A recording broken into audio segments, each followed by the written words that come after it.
Sejam bem-vindos a mais esse nosso encontro. Hoje eu vou trazer para vocês um tema que é uma esperança por dia. E antes de começarmos, evidentemente, eu gostaria de explicar esse tema.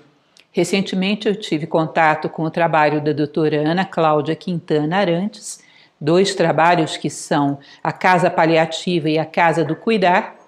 E esse trabalho, tive a oportunidade de fazer um encontro lá, fazer uma palestra, foi uma experiência maravilhosa, e o lema deles é uma esperança por dia. E eu achei um lema fantástico e falei, vou fazer uma palestra sobre isso. Fantástico e com muitas possibilidades para a gente refletir. Portanto, hoje, pessoal da Casa Paliativa, da Casa do Cuidar, Ana Michele, toda a turma daí, essa palestra é a minha retribuição a vocês, por essa lição de esperança e de força que me deram. Espero que gostem. Vamos lá.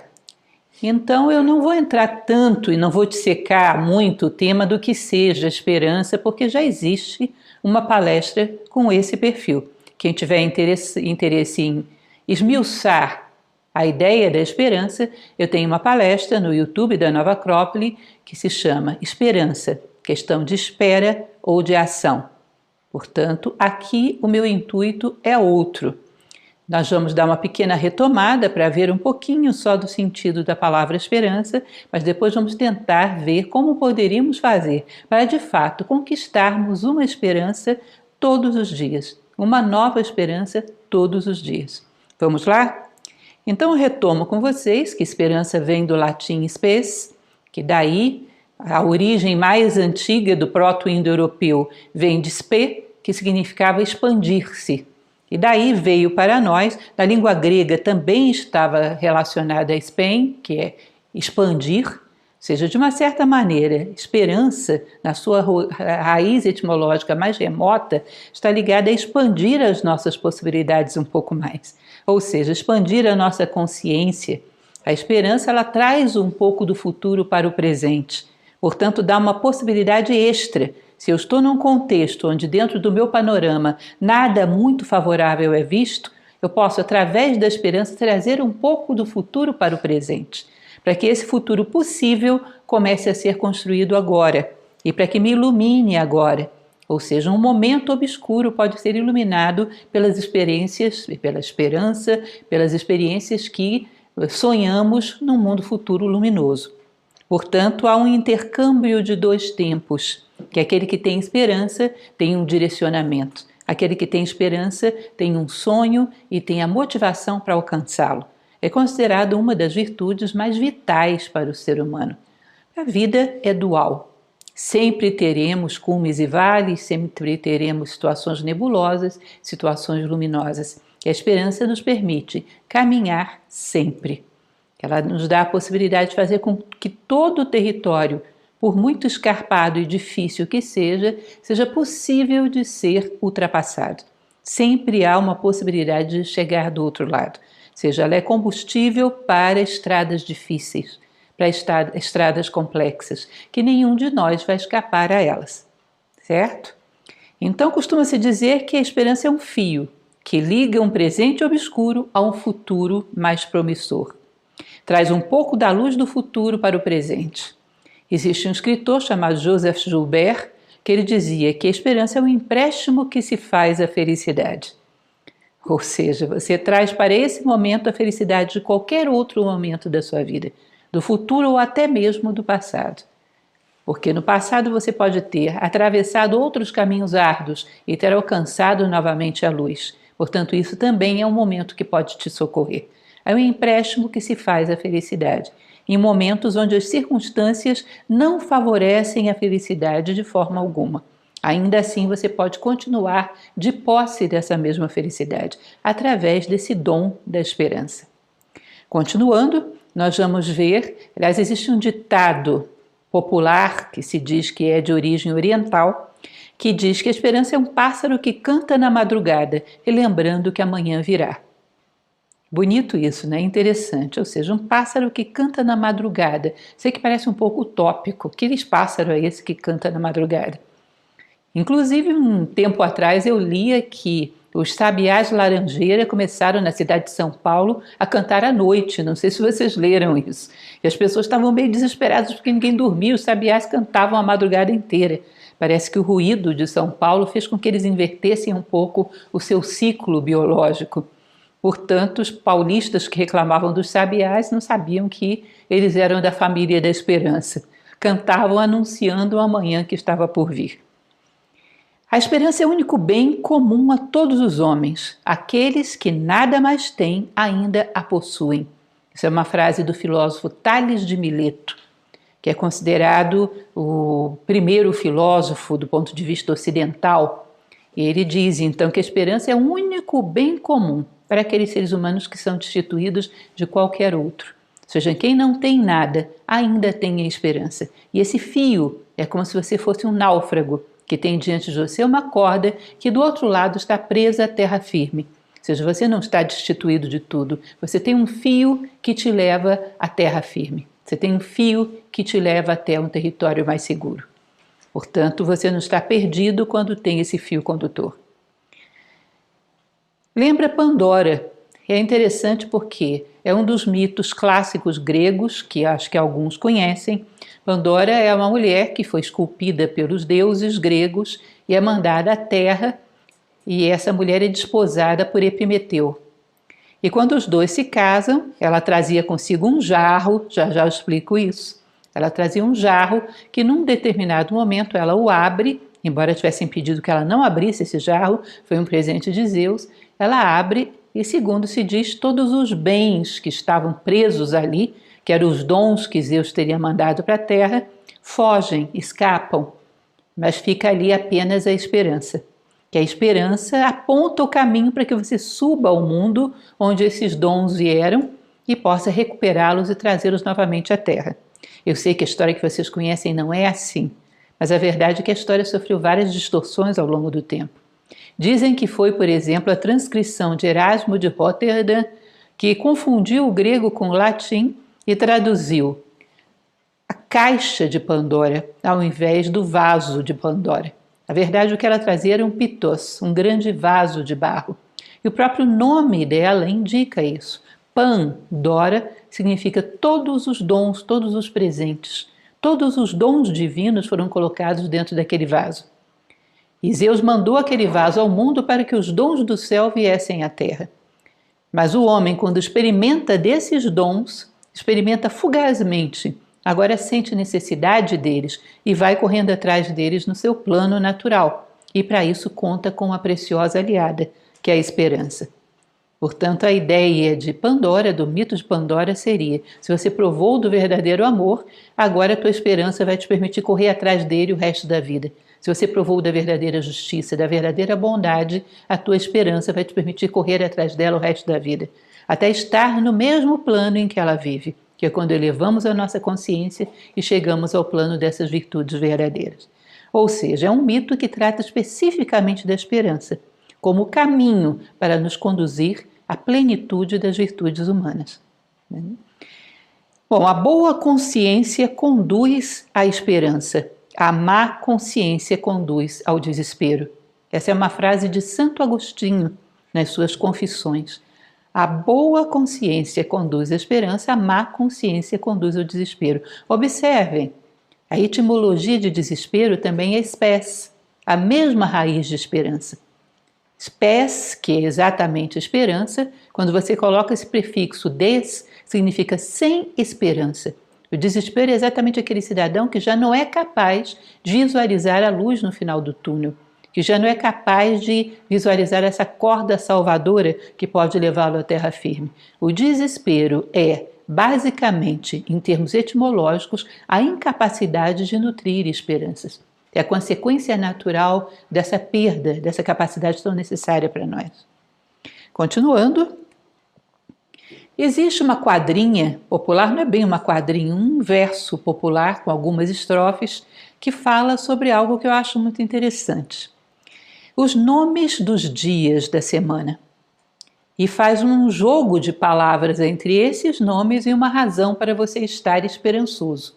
Eu lembrei disso, trouxe para vocês, acho muito bonitinho. Eu achei isso inspirador como uma sugestão uma sugestão, digamos assim, bem intencionada. Porque, na verdade, se você for considerar os nomes dos meses, dos dias, todos eles foram colocados de forma simbólica, com uma pequena exceção, mas foram colocados de forma simbólica.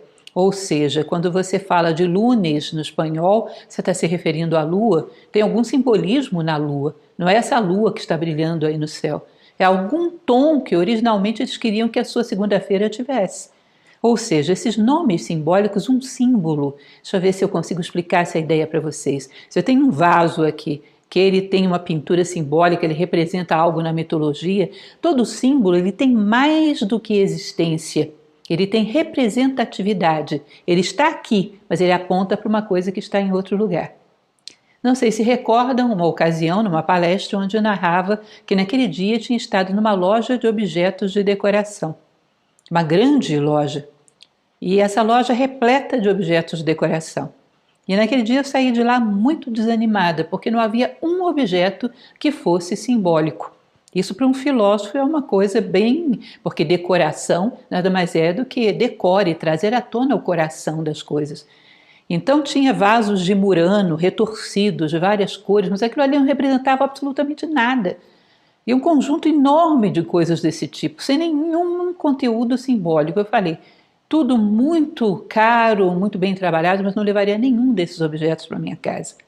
Originalmente, a ideia da decoração era você ter estrategicamente colocado objetos que remetessem você para outro lugar, que fossem passaportes, ainda que fosse aquele quadro que relembra os seus antepassados, aquele relógio que foi da sua avó, alguma coisinha num canto, no outro, aquela imagem que relembra alguém que você admira muito, algum detalhe mitológico, algum detalhe simbólico. Decoração, a princípio, era trazer o coração das coisas, revelar o coração das coisas. Portanto, o simbólico sempre foi muito importante.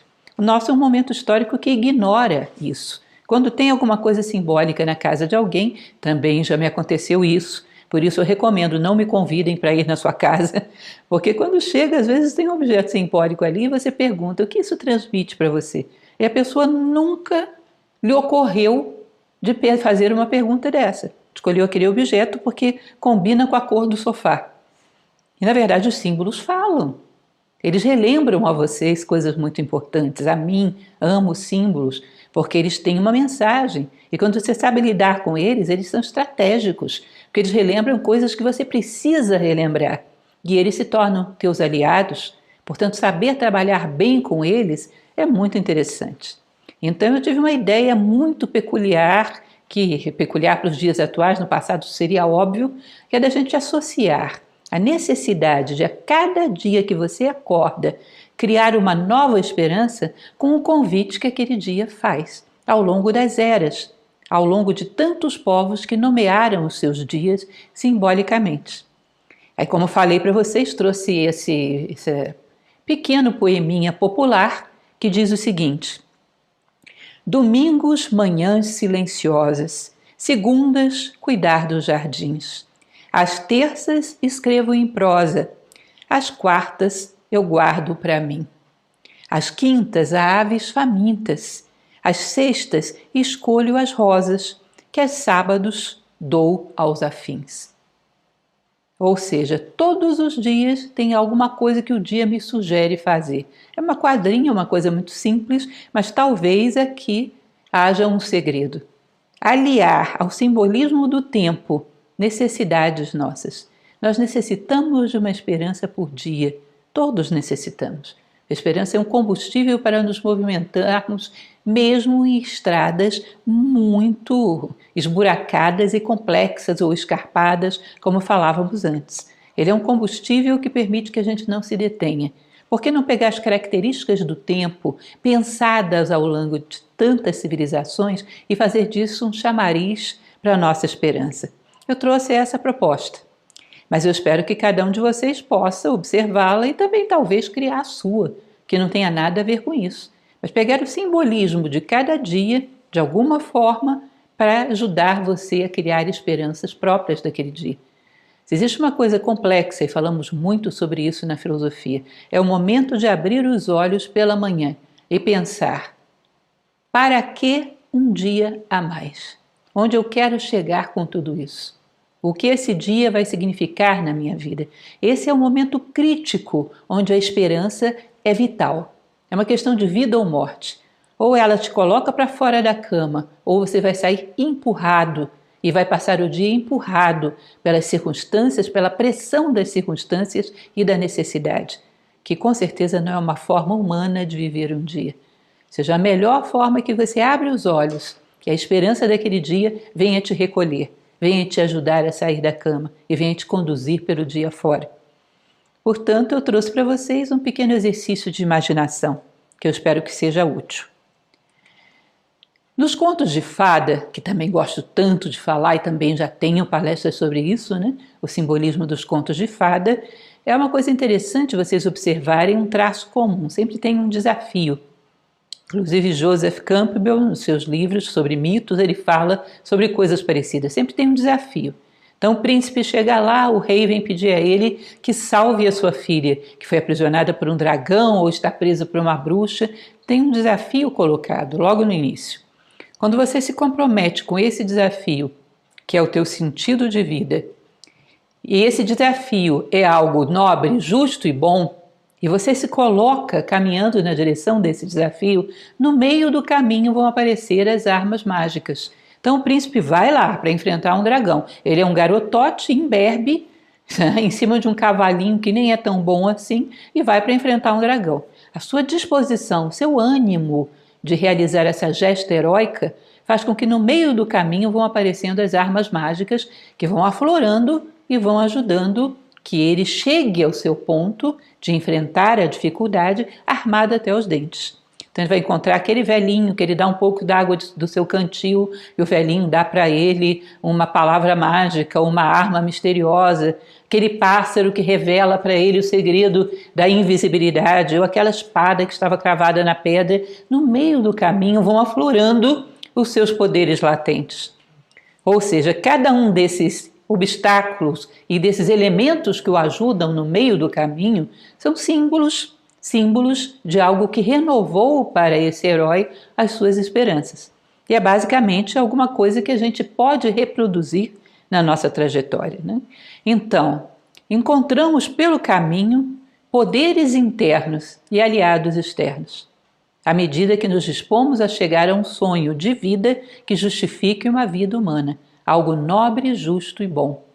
Vamos encontrando ferramentas internas, aprendemos a lidar conosco mesmo, e ferramentas externas, que são coisas que podem nos ajudar. Por exemplo, o simbolismo de outras civilizações que ficou para nós, que foi simbolismo de muitos homens que também caminharam, também correram atrás das suas esperanças. Por que não tomar, então, os dias como aliados? É exatamente o que eu vou propor para vocês como um exercício de imaginação. O nosso calendário de língua portuguesa, calendário da semana, de segunda-feira a domingo, ele é um pouco diferenciado, porque em 563 d.C. houve um sacerdote da igreja, São Martinho de Dume, que ele propôs que a Semana Santa originalmente era uma semana onde não se trabalhava. Era uma semana inteira consagrada aos sacramentos da igreja, às cerimônias, enfim. Era uma semana inteira onde nada era feito. E o nome para essas folgas em latim era féria. Então ele propôs que a Semana Santa mudasse de nome, porque os nomes antigos eram todos marcados por deuses greco-romanos. E ele propôs então que a Semana Santa fosse trocada com essa relação numérica de primeira féria, ou seja, o primeiro feriado. A palavra feriado, a palavra férias, vem exatamente dessa féria original. Seria o primeiro feriado, seria o domingo, que é o Dominus Dei. O segundo feriado seria a segunda féria, e por aí vai, até chegarmos no sétimo dia, o sábado, que é o Sabat dos judeus, que é o dia em que Deus, depois de ter construído o universo, descansa. Eles herdaram então esse nome da tradição judaica, o Shabá judaico, tá certo? Então isso era proposto apenas para a Semana Santa. Mas, curiosamente, depois de algum tempo foi proposto que todos os dias fossem contados assim. Das línguas neolatinas Só o português e o galego adotaram essa tradição, apenas adotaram essa tradição. Você deve achar interessante porque quando a gente vai a um país de língua espanhola é lunes, ainda é o nome original. Eles só aceitaram o sábado e o domingo. Mas de segunda a sexta são os nomes originais. Lunes é voltado para a lua, assim como o que? Monday, que também é moon, é a lua. A maior parte das línguas ocidentais conservaram essa referência a esses símbolos originais de segunda a sexta. Certo? Então a gente vai trabalhar um pouco mais com outras línguas anglo-saxônicas, neolatinas e os símbolos respectivos que havia ali. Vamos dar uma olhada e vamos perceber o que é que esses símbolos sugeriam. Vocês vão te convir que quando a gente coloca só um número no nome dos dias, 1, 2, 3, 4, 5, 6, fica uma coisa um pouco expressiva, né? Pouco convidativa à reflexão. Não é propriamente um símbolo. Então nós vamos pegar emprestado o que esse calendário antigo, que ainda persevera em tantas outras línguas, teria a nos dizer, teria a nos convidar como reflexão a cada dia. Você topa essa viagem comigo? Vamos lá? Então, quando o calendário te disser que hoje é domingo, o que ele está querendo te dizer? Que esperança você pode tirar daí? O domingo, então, vem de Dominus Dei, é o dia de Deus. Na tradição antiga era o quê? Sunday, o dia do sol. Nós temos, então, aí duas propostas no domingo. E ainda mais, no ideograma chinês, o domingo é representado pelo sol. Então, vocês percebem que tem um ponto comum aí nessas três ideias. Porque Deus, o símbolo mais apropriado para Deus é exatamente a unidade. Não se divide, é o único. Dentro do sistema solar, o nosso Sol representa algo parecido. Ele é único e vital para toda aquela esfera de vida. Então, como Dominus Dei, o domingo nos lembra a unidade. Se você quer ter uma boa esperança para o domingo, que tal você pensar em conquistar um grau maior de empatia, de união com as pessoas à nossa volta, de pensar um pouco mais e ampliar a nossa noção de família, pensar um pouco mais em incluir a dor da humanidade como um todo, na medida das nossas possibilidades, como problema nosso. Ou seja, preocupar-se em agregar algum valor na vida do outro, do todo, porque agregar valor ao mundo é exatamente a função do homem. E como Sunday, ou seja, como sol, como o dia do sol, a gente poderia lembrar de um ser que arde permanentemente em chamas para dar aos demais luz, calor e vida. Ou seja, essa doação integral de luz durante todo o tempo que ele perdura. Então, se você pega, por exemplo, uma civilização como os Incas, eles se diziam filhos do sol. O que você acha que eles queriam dizer com isso? Que eles também, como o sol, faziam da sua vida uma oportunidade de iluminar, de dar calor, de dar vida. Portanto, é um dia muito propício para pensarmos na empatia e na generosidade. Ou seja, o quão eu desenvolvi de generosidade. Filosoficamente, costumamos dizer que o homem é do tamanho da sua generosidade. Se vocês forem olhar historicamente, os grandes homens não eram aqueles que tinham muito, foram aqueles que deram muito. Então, a sugestão de um dia dedicado a Deus e dedicado ao sol é unidade, ou seja, empatia, proximidade do outro e luz, generosidade de iluminar o caminho daqueles por cujas vidas você passa. E se nós fôssemos pedir a segunda-feira, uma inspiração, o que será que ela nos daria? A segunda-feira, segunda féria, ou seja, o segundo dia de folga, segundo era originalmente na Semana Santa, em outras tradições é lunes e é Monday. Como falei anteriormente, é lua. Era um dia dedicado à lua. Curiosamente, o ideograma chinês para esse dia é exatamente lua. Não é interessante? E o que é a lua? O que ela significa como símbolo? Se parar para pensar, a lua, ela é um ser que não possui luz própria. Ela recebe toda a sua luz do sol. mas é como se ela retivesse para si essa capacidade de receber luz, de guardar luz, para quando os outros, quando a humanidade estiver na noite dos tempos, ela ter alguma luz para dar a eles. Ou seja, a capacidade de guardar toda a luz que recebemos para despejá-la sobre os outros quando se faz noite. E o que é guardar luz? Guardar os seus momentos mais luminosos, seja as coisas mais belas que conhece, as palavras mais inspiradoras, as experiências mais profundas, ainda que você tenha recebido essa luz de alguém que em geral recebemos. Nós não somos criadores da nossa luz, somos receptores e, como diria Gibran, enriquecedores desses dons da vida. Guardar esses dons da vida para presentear a todos aqueles que estiverem na noite dos tempos. Aí você se torna não uma lua minguante ou uma lua nova, mas uma lua cheia, pleno de luz, mesmo quando se faz escuridão, e capaz de apontar o caminho daqueles que ainda não foram capazes de guardar tanta luz em si. É uma boa inspiração, né?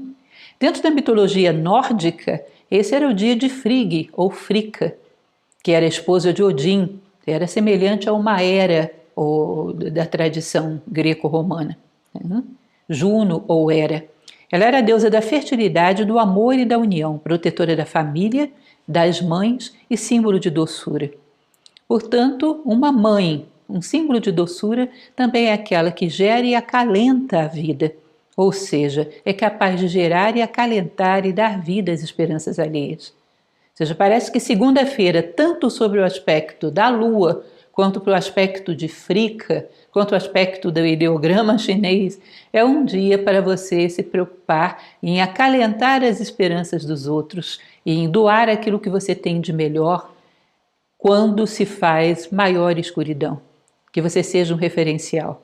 Como diz um mito budista do Sermão de Benares, quem tem uma luz ainda que muito pequena, quando se faz noite absoluta, pode ser visto a uma distância muito grande. Portanto, ter uma luz em nós, ainda que muito pequena, permanentemente acesa, é um ato de generosidade. Não é só por nós, é pelos demais. Daí aquela frase filosófica que sempre repito. A melhor coisa que podemos fazer por aqueles que amamos é crescer como seres humanos. Ou seja, manter a nossa luz acesa.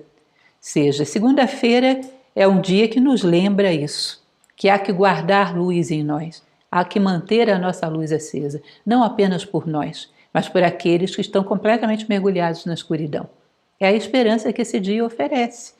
Então, quando você acorda pela manhã, você lembra, segunda, hoje é o meu dia de repetir o que a lua faz, de repetir o que Frigg faz. Hoje é o meu dia de pegar toda a luz que tem dentro de mim e tornar bem invisível quando se faz noite para os demais.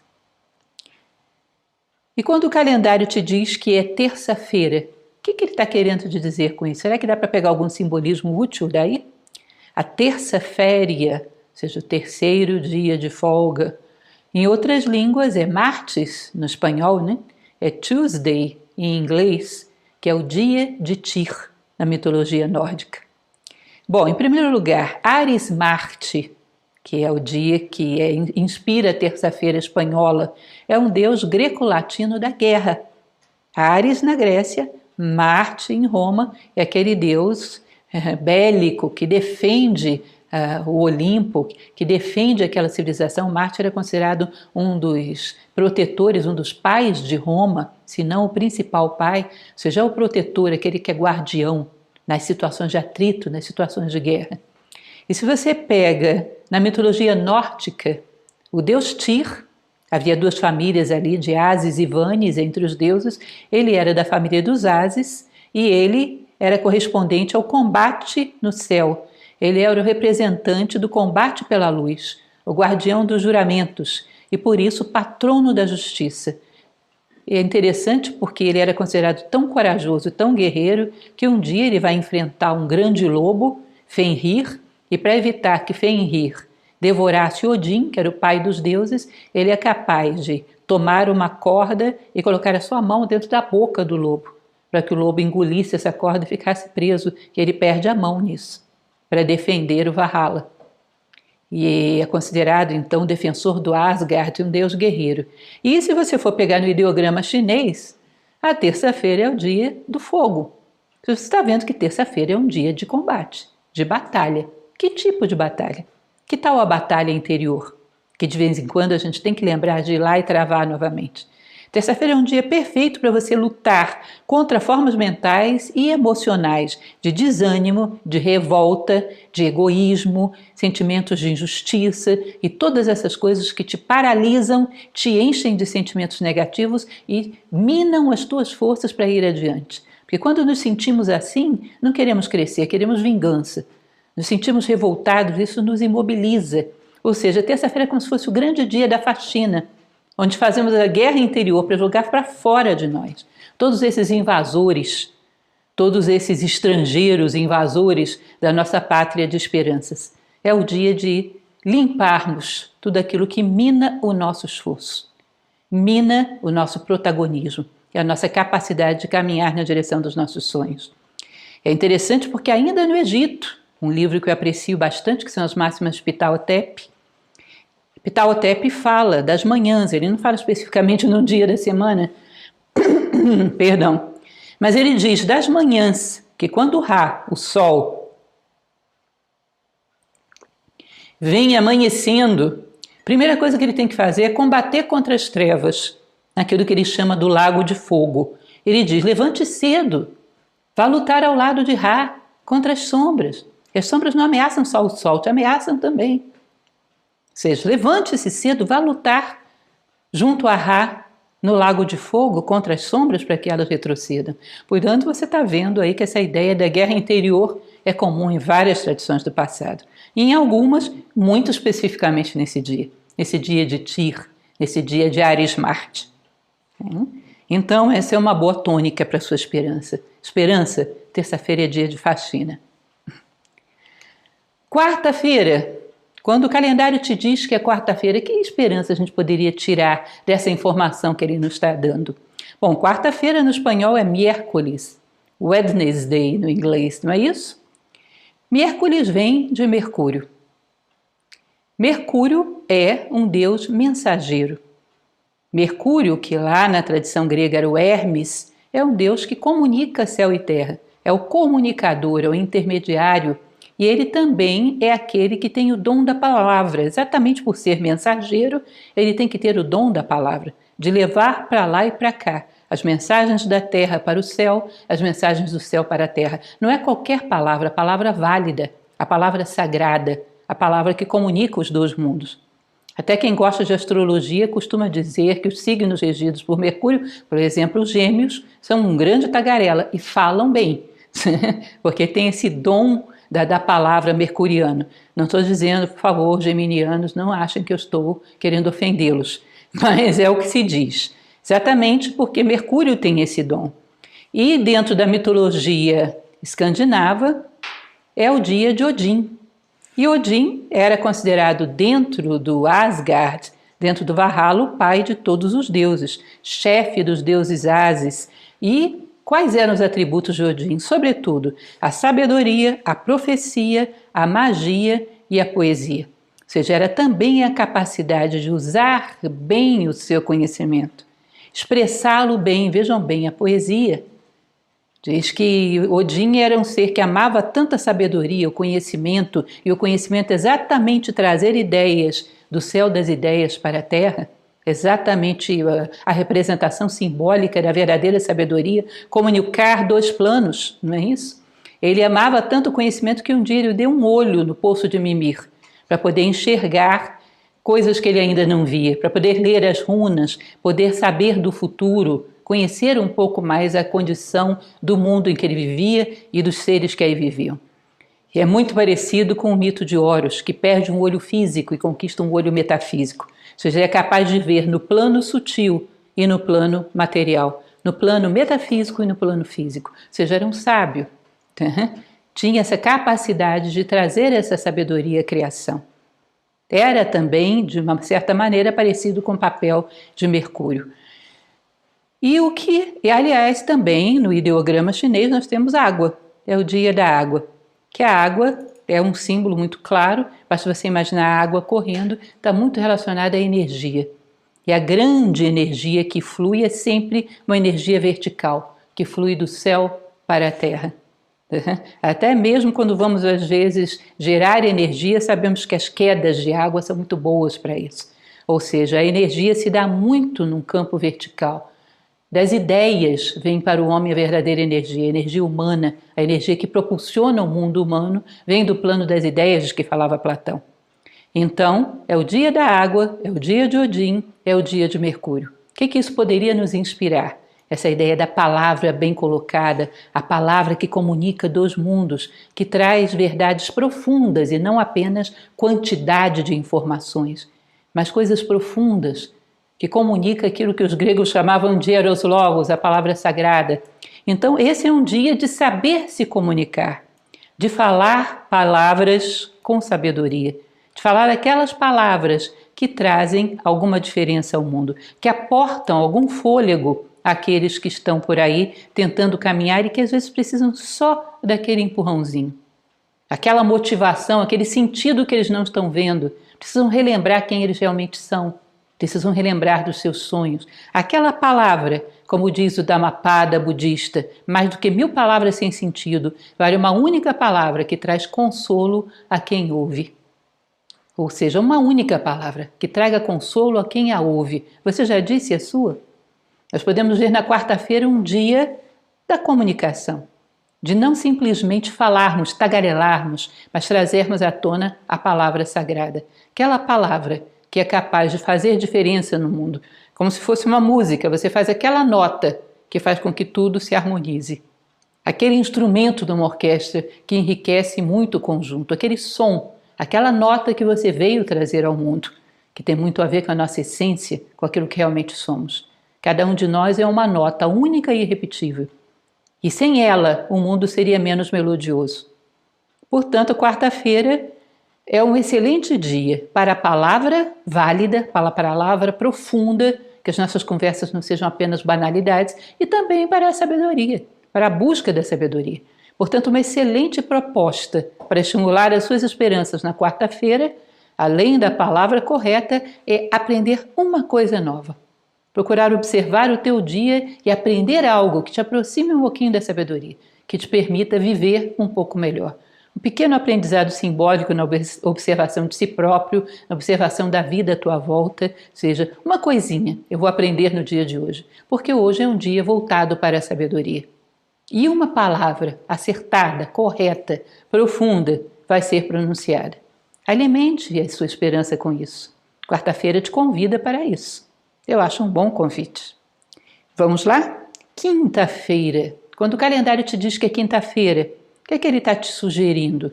De talvez algo interessante para alimentar as tuas esperanças nesse dia. Bom, quinta-feira, jueves e Tuesday no inglês, não é isso? Jueves vem de Júpiter, que é o mesmo Zeus grego, Zeus Júpiter. E tem a ver com Thor na mitologia nórdica, esse bem conhecido por causa dos desenhos por aí, né? Das animações, virou personagem, se eu não me engano, da Marvel. E o elemento, o ideograma, madeira chinês. Interessante, não é? Zeus e Júpiter, nós sabemos que é aquele que reina no Olimpo. Então, o atributo dele é majestade, é poder, é responsabilidade e a proteção. É o atributo de um rex, de um rei. É o mais poderoso, é aquele que é mais responsável por tudo que acontece no reino, é o rei do Olimpo, e é aquele que mais protege todos os que estão sob os seus cuidados. E Thor, que é o símbolo escandinavo da quinta-feira. Thor, todo mundo sabe, está bem na moda, que ele está associado a trovões, relâmpagos, tempestades, árvores de carvalho, ou seja, também força e proteção da humanidade. Ele usa todos esses recursos para proteger o Asgard, para proteger o Valhalla, para proteger todos os mundos, todos os 9 mundos, todas as esferas da mitologia nórdica. Ou seja, ele também é o protetor. Ele também é o poderoso e protetor. É interessante isso? E quando você pega madeira, o símbolo da madeira, ele simbolicamente, não só aí, mas também na Índia vocês vão ver isso, o símbolo da madeira é o símbolo daquilo que queima para gerar luz. Ou seja, é como se fosse usar do seu poder para iluminar, para proteger. Dizem que é de um cruzar de duas madeiras que nasce o deus Agni na Índia, o fogo, que nasce de um berço de madeira, que se incendeia para gerar luz. A madeira também é interessante que, se você for associar à medicina chinesa, ela está associada ao vigor, à juventude, ao crescimento, ao desenvolvimento, à primavera, que também indica poder. Então, nós podemos dizer que a quinta-feira te tem um convite: poder e proteção. O que a gente poderia fazer com esse convite? Que tal não fazer culto à debilidade? Que tal não se vitimizar? Que tal não se sentir débil? Que tal estar consciente do seu poder e usá-lo? E usá-lo para proteger todos aqueles que você possa alcançar. Criar, transformar, trazer mudanças. Usar esse seu poder de vida, de palavra, de autoconhecimento, de protagonismo, de compromisso. Usar o poder humano que você se tornou consciente para proteger o máximo de pessoas e coisas, e instituições e momentos, para proteger a vida, tudo aquilo que estiver ao teu alcance e talvez até mais, porque a gente nunca sabe até onde o nosso poder pode alcançar até usá-lo. Tá? Então, quinta-feira te convida a não fazer culto à fragilidade, à debilidade, não hostilizar o prazer, não hostilizar o poder, porque o poder é um poder divino. O poder é um atributo divino, ninguém imagina um Deus débil. E utilizar o teu poder para proteção, para preservar tudo aquilo que merece ser preservado, dentro e fora de você. Esse é um excelente convite que está intrínseco dentro da quinta-feira. Como eu falei para vocês, isso é uma sugestão. Eu quero pegar outra coisa, quero fazer outra convenção. Contanto que essa tua convenção simbólica esteja associada a valores que possam te fazer, te arremessar para fora da cama e continuar crescendo, eu acho bem. Eu gosto dessa porque muitas civilizações trabalharam com esses símbolos. Que estamos falando de toda a civilização grega, romana e também nórdica. Bom, aí houve homens que tomaram isso como símbolos e parece que funcionou.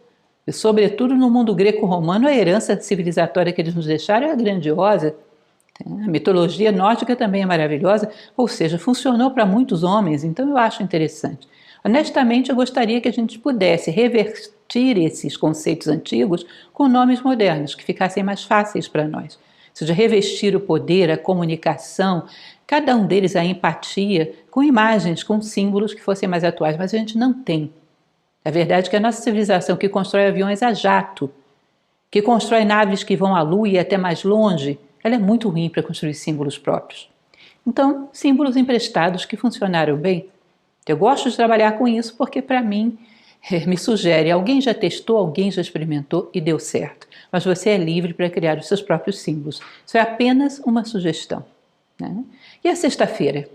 Quando o calendário te diz, hoje é sexta-feira, além de estar pertinho do final de semana, né, como tem a musiquinha, hoje é sexta-feira, mas tem algo mais de simbólico por trás disso. Sexta-feira é viernes, vem de Vênus, a deusa do amor. É Friday, que vem de Freia, a deusa nórdica de quê? Do amor e da beleza. Vênus, que é Afrodite, é a deusa greco-romana do amor e da beleza. Interessante, né? Ambas estão associadas a amor, a beleza, a fertilidade. Tanto Vênus quanto Freia, as duas donas da sexta-feira. Dentro dos ideogramas chineses é o dia do metal. Metal ele tem uma característica simbólica muito interessante, né? Ele foi retirado da terra, é uma energia refinada, retirada da terra e lapidada pelo fogo. Ou seja, você tira ali o minério da terra, trabalha com fogo, refina e isso é um metal. É como se você extraísse de dentro de você os teus poderes internos, a tua vida interior, trabalhasse com o fogo das ideias, com o fogo da espiritualidade, com o fogo dos valores e tivesse aí um elemento resistente e sólido da tua personalidade. Um bom sedimento para a tua esperança. Tá? Então, sexta-feira é um excelente dia para quê? Para embelezar, para deixar transparecer a beleza que há em nós, em todas as nossas expressões, para extrair esse metal de dentro da natureza interior, da natureza humana, trabalhá-lo sólido, trazê-lo à tona na sua maior beleza. É um dia para procurar a beleza em todas as coisas. O amor e a beleza andam juntos. Então esse é um dia para você correr atrás de gerar e de perpetuar o que você e outros homens fizeram de belo. Um belo ato de justiça, um belo ato de fraternidade, um belo ato de amor. É muito importante que os homens lembrem que a natureza humana sabe ser bela, que a natureza humana não é só abismo. Isso devolve a esperança no ser humano. Portanto, é um excelente dia para você embelezar o mundo, não apenas no plano físico, mas no plano metafísico, no plano das ideias, através da beleza da alma humana em todas as suas expressões, gerando você mesmo, ou enaltecendo aquelas que vierem ao teu conhecimento, fazendo com que aquele que tem um ato belo possa saber que ele foi visto e que isso fez diferença para você. Existe uma frase muito bonita, duas frases, ambas de origem chinesa. Uma delas, que se atribui a Confúcio, que ele diz o seguinte: por que compro arroz e flores? Compro arroz para viver e flores para ter pelo que viver. E um outro provérbio chinês, que também é bastante conhecido, diz: se tiveres 2 pães, vende um e compra um lírio. Percebe? Que não é só alimentar o corpo com pão, você precisa do lírio, você precisa de ética, você precisa de estética, você precisa de metafísica. Isso são a fome e a sede da alma. Você não pode deixá-la morrer de inanição. Nós necessitamos de beleza. Beleza nos dá autoconfiança. Necessitamos acreditar que somos capazes de uma vida bela, de um ato belo, de algo que embeleze a vida das pessoas à nossa volta. Isso faz parte da sede da nossa alma. Portanto, esse é o convite da sexta-feira. E quando o calendário te diz que é sábado, o que será que ele está querendo te dizer? No sábado, que vem, segundo a tradição canônica do hebraico Shabbat, judaico, né? O sábado para eles era o dia em que Deus descansa depois de ter trabalhado por 6 dias ininterrupto. Esse Shabbat é o dia do descanso que vai dar origem ao nosso sábado, que também no espanhol eles saíram um pouco da regra e falam sábado, esse 7º dia do descanso. E embora para a tradição cristã o dia sagrado realmente seja o primeiro, que é o domingo. Foi conservada essa ideia, essa tradição. E no inglês é o Saturday. Saturday é o dia de quem? De Saturno. Quem era Saturno na Grécia? Cronos. Na tradição nórdica, o sábado era dedicado a quem? Às Nornas. As Nornas eram uma jovem, uma mulher madura, uma mãe e uma anciã, chamada Urd, Verdandi e Skuld. Essas 3 tratavam do passado, do presente e do futuro. Ou seja, elas estavam dedicadas ao tempo. Elas fiavam perto de uma das raízes do Yggdrasil, que era a árvore que comunicava os 3 mundos. Também na mitologia greco-romana há personagens muito parecidos com esses, que eram as Parcas e as Moiras. Vejam só, tanto Saturno, quanto Cronos, quanto as Nornas, as Parcas e as Moiras estão falando de quê? Estão falando do tempo. Portanto, será que o sábado te sugere o quê? Cronos é exatamente o tempo, né? Cronológico, cronologia. O que o sábado está te sugerindo? Trabalhar com o tempo. Pensar o tempo como profundidade e não extensão. Durante um dia, dá para fazer uma infinidade de coisas que fazem diferença para o mundo e para você mesmo. Diziam as antigas tradições que uma vida humana dá para levar um homem da absoluta ignorância à absoluta sabedoria. Como? Se você tivesse anos de 365 dias, dentro do nosso calendário, evidentemente, meses de 30 dias, dias de 24 horas e horas de 60 minutos. Quantas horas tem o seu dia? Quantos minutos tem as suas horas? Você percebe que são pouquíssimos, que a gente aprofunda, que a gente usa para fazer diferença para nós e para os demais. Maior parte da nossa vida, do nosso tempo, é jogado no buraco negro da inconsciência. Dizem, inclusive, as tradições filosóficas clássicas, que se você aspira a vencer a morte, morte é sinônimo de inconsciência. Primeira coisa que você teria que fazer é vencer a inconsciência dentro da vida, para depois vencê-la após a vida. E nós passamos a maior parte do tempo inconscientes. Se morte é sinônimo de inconsciência, nós estamos vivos ou estamos mortos? Ou seja, aprofundar o tempo, vivê-lo em profundidade, viver o tempo real, que era aquilo que a tradição grega dizia, Cronos é tempo real, que se mede por deslocamentos em direção ao ideal humano. Se hoje venci um pouquinho o meu egoísmo, se hoje eu venci um pouco a minha irresponsabilidade ou a minha desorganização, houve tempo real. Se eu não cresci absolutamente nada, o dia de hoje não existiu. Tempo real não é esse de relógio. Mede-se por deslocamentos em direção ao ideal humano. Então, sábado é um dia para você pensar: que valor eu tenho acrescentado ao mundo através do meu tempo? Quanto do meu tempo é realmente meu? Quanto do meu tempo é real? Pensar sobre o tempo e trabalhar para ocupá-lo com consciência, cada vez um pouco mais. Avançar as trincheiras da consciência sobre a escuridão da dispersão, da desatenção, da desorganização, que rouba a você tempo, e tempo é sinônimo de vida. Então é um convite a trabalhar melhor o seu tempo, com mais profundidade, com mais essência, com mais sentido. Enfim, esses são os convites que os dias fazem.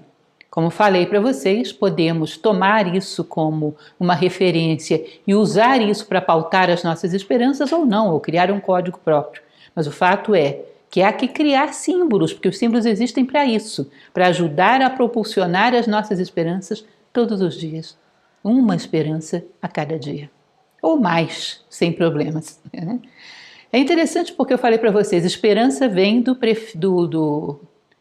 dessa pequena partícula, spe, no proto-indo-europeu, spes no latim.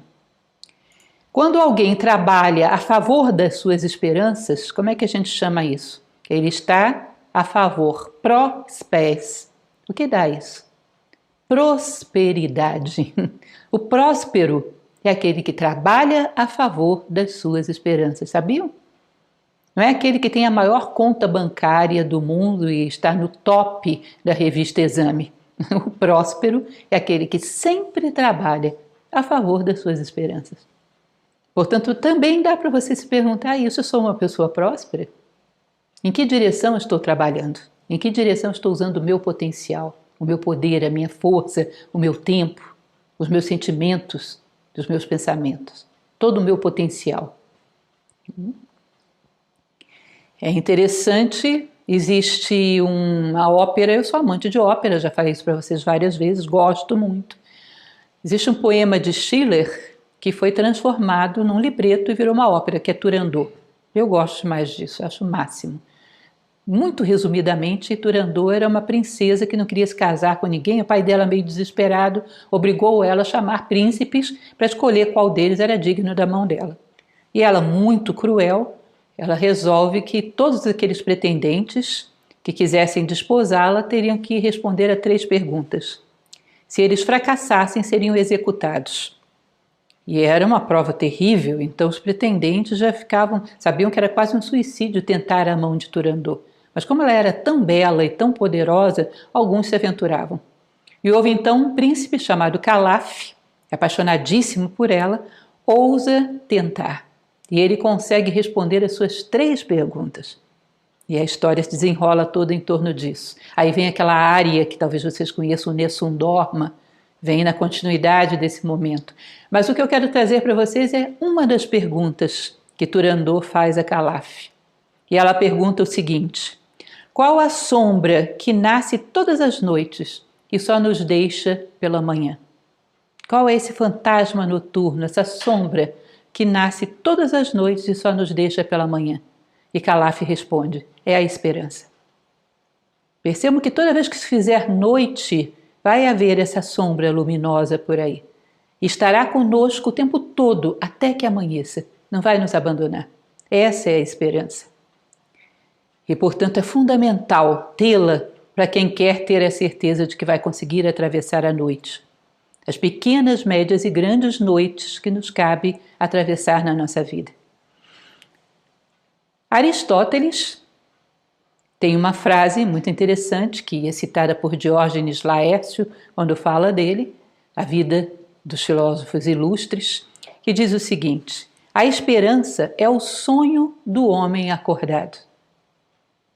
Ou seja, o homem desperto continua tendo sonhos, construídos e sustentados pela sua consciência, e sonhos que podem levá-los acima e além das suas circunstâncias, que podem torná-lo maior do que as suas circunstâncias.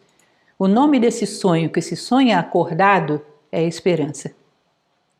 E quando o homem acordado não consegue sonhar, o que ele tem? Desespécie, desespero. O desespero é exatamente o que resta quando não somos capazes de alimentar a nossa esperança todos os dias. Bom, o desespero então deve ser o pesadelo da nossa vigília, enquanto que a esperança é o sonho. Há que escolher se queremos sonhos ou se queremos pesadelos. Há que alimentar a nossa esperança todos os dias.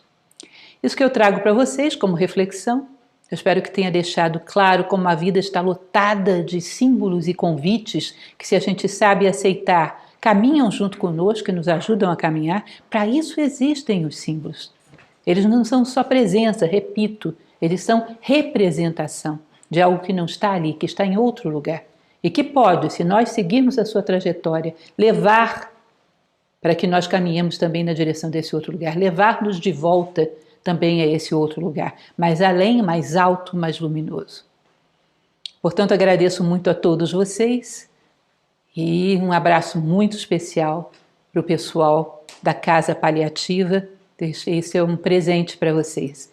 Muito obrigada e até uma próxima oportunidade.